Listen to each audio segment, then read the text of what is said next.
Thank you. Hi, everyone. This is Michelle Gramolia. I am the president and CEO here at Woodland Pond.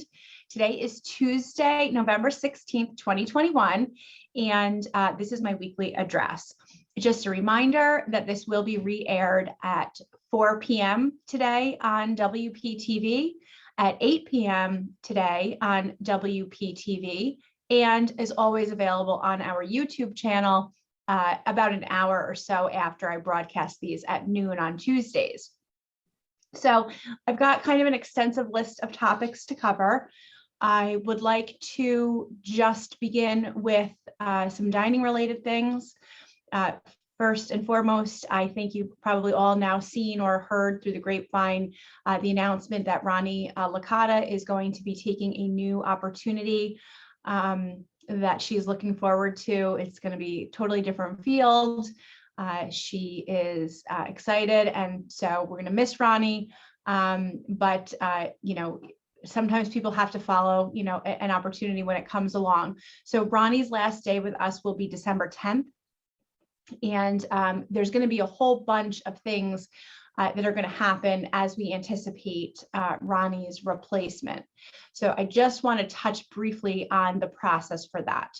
So we are going to follow the process that we utilized the last time that we had a vacancy in the general manager position. We are going to have a panel interview, which is comprised of 5 residents. We are going to have a panel interview, which is performed by my executive team. And then, of course, myself and Bridget Blum will meet with the top 3 candidates that are presented by Sodexo. Excuse me. So that we have resident input, we've got my executive team input, and then we've got human resources and myself kind of giving our recommendations to Sodexo about which of the candidates that we would like to see brought to campus.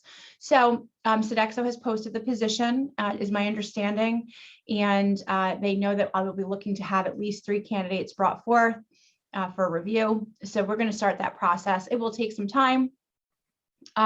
So just on that note, if you are a resident that is interested in being selected for the 5 resident panel of interviewees, you can sign up with the concierge, and we will pick a lottery for those 5 people. We have no idea what the dates are going to be yet. It will be a single date for all 3 candidates. So make it easy on you in that way. But resident feedback, of course, is critical to this process. So if you're interested in potentially sitting on that panel, you can sign up with concierge, and then, you know, we'll get you the information about the dates and so forth once we have them. In the interim, if we do not have a candidate in place by the time Rani leaves, which I think is rather unlikely since today is the 16th, and she's leaving on the 10th of December, Sodexo will provide an interim general manager of the dining program. This is one of many of the strong suits of having a relationship with a large organization like Sodexo, because then that way we've got that backup immediately available to us. So they will take care of that for us, and then we will begin the recruitment process or continue the recruitment process for Rani's position. In anticipation of Rani leaving, we have decided that it's necessary to postpone the trial that we were going to run the last week of November for the no reservation system for the main dining room. So again, we're going to postpone that trial. We're going to continue the current reservation system. That was just going to be a 4-day trial. We will postpone that until such time that the Rani's replacement is here, so that they can sort of live that experience with us, identify what works, what doesn't, and so forth. So we're just going to stay status quo with the dining room for now. I will be issuing a survey to all residents to provide some feedback to the incoming replacement for Rani, so that that person can have a sense as to, you know, what residents are looking for, what they're happy with, what they'd like to see continue, if there's anything that they would like to see change, and we can make that happen. This is a great time to get that feedback. So in the next week or so, I will develop and issue a survey, and I hope that you all respond. Because once again, we hear some things about, comments and so forth, but I'm looking at the pile from the last several weeks. I'd say there's less than 25 pieces of feedback here from the entire month. So we're just still not getting any kind of substantial feedback from anyone in any kind of a written way. So it's challenging to understand kind of where everybody's at. So we will issue the survey, and that can give us a good jumping off point for Ronnie's replacement.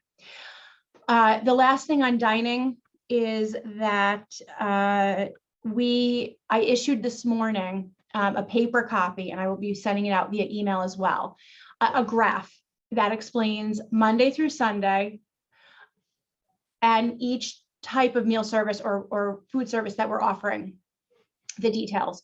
So it's got, when is the pub open for breakfast? When is the pub open for lunch? The main dining room for dinner, brunch, the happy hours, and so forth. So it's on a blue sheet. So what I'm going to ask is that all of you take that blue sheet and hang it up somewhere in your apartment or cottage home. And this way you always know and you have handy what the latest and greatest is. I know it's sort of hard to keep up with. So I thought this would be helpful. So you can say, okay, today's a Monday, what are my choices? And you'll see it right there on the grid. So I hope you enjoy that. That should be a helpful tool. Okay, next, this is a routine reminder that if you have the need to contact EMS or 911, that if you do so on your own, like if you call them directly, we need you to notify us, especially if it's overnight, because the police and EMS do not have access to the building.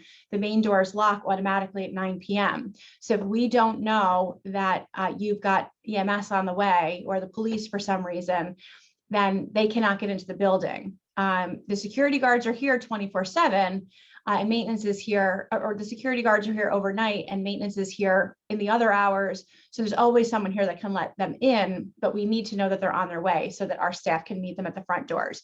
So if you contact 911 for any reason, especially after 9 p.m., please make sure that you call the concierge, and someone will answer the phone, and then they can let your first responders in. The final signups for the vaccine boosters are going on right now. So if you need a Pfizer booster, the Pfizer vaccine session is going to be on Tuesday the 23rd, and Moderna is Tuesday the 30th, both here on campus in the afternoon. We will get information out about details on that, but the most important thing right now is that you sign up. So please, by the end of the day today, if you want the Pfizer vaccine booster, please sign up with concierge or reception, and same thing for the Moderna, and we will give you the details as to the dates. But today would be the last day that we'd like you to sign up for that. A couple of calendar type things. On today at 2 p.m., Bill Toole is going to be offering a fascinating armchair tour of the Hudson Valley during the last ice age. He'll point out remnants of the great glacier that covered North America, including the cliffs of our Shawangunk Ridge, Glacial Albany, canes, kettles, and drumlins, and the Hudson River. And warm clothing is not required. So if you'd like to enjoy that with Bill Toole, go ahead and join in the pack today at 2 p.m. Let's see, Saturday's concert with the Chinese Music Ensemble, which is at 3 p.m. in the pack. Gretchen asked me to remind you all that that is for residents only. Residents only for Saturday's concert with the Chinese Music Ensemble at 3 p.m. And you can sign up with the concierge for that. Okay, the last thing that I just wanted to mention, I wanted to just recognize that it's so great to see, people are coming to the men's coffee, the women's tea, the happy hours, all of our, things that are kind of coming back to life.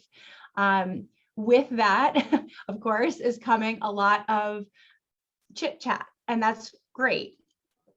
But I just want to gently remind everyone that the best place to get answers on questions, raise concerns, air out something that you might be wondering about, is to attend a committee meeting, or to attend a residence council meeting, or to come to me, or to go to a department head. Several people have started to come to me. It kind of reminds me of the days before COVID when we weren't having the meetings, but lots of people have started coming to me and saying, this was said, and I want to know if it's true. And there's just a lot of bad information that's floating around right now. So there's lots of ways to get the right information, but the best possible way for residents to get the right information about what's going on is to attend any committee meeting that is of interest to you. You can ask questions, you can, raise an issue. They're open to everyone. Every committee meeting is open to everyone. They're all on your calendar. You're welcome to go, and I really need to encourage you to do that. So please familiarize yourself with the various committees that we have. We have them for a reason. It's so that the residents have a voice, but in an organized and constructive manner where minutes are taken. Much more useful and helpful in terms of getting answers to residents than just, the informal settings. Also, attending residence council meetings is great for that. Very much so attending the management Q&A. So this week, the management Q&A is tomorrow at 1:30. And what I'd like to do is ask all of you that have a question, maybe something that's come up at men's coffee, women's tea, happy hour, the dining room. Please write down your question. You don't need to put your name on it.